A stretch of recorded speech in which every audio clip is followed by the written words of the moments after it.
பொடி சேர்மேனி புயங்கந்தன் பூவார் கழற்கே புகவிடுமே விடுமின் வெகுளி வேட்கை நோய் மிகவோர் காலம் இனி இல்லை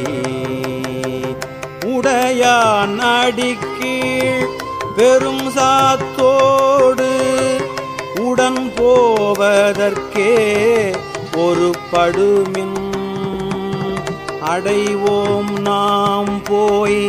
சிவபுரத்துள் அணியார் கதவு அது அடையாமே புடைப்பட்டு ஊருகி போற்றுவோம் புயங்கன் ஆழ்வார்.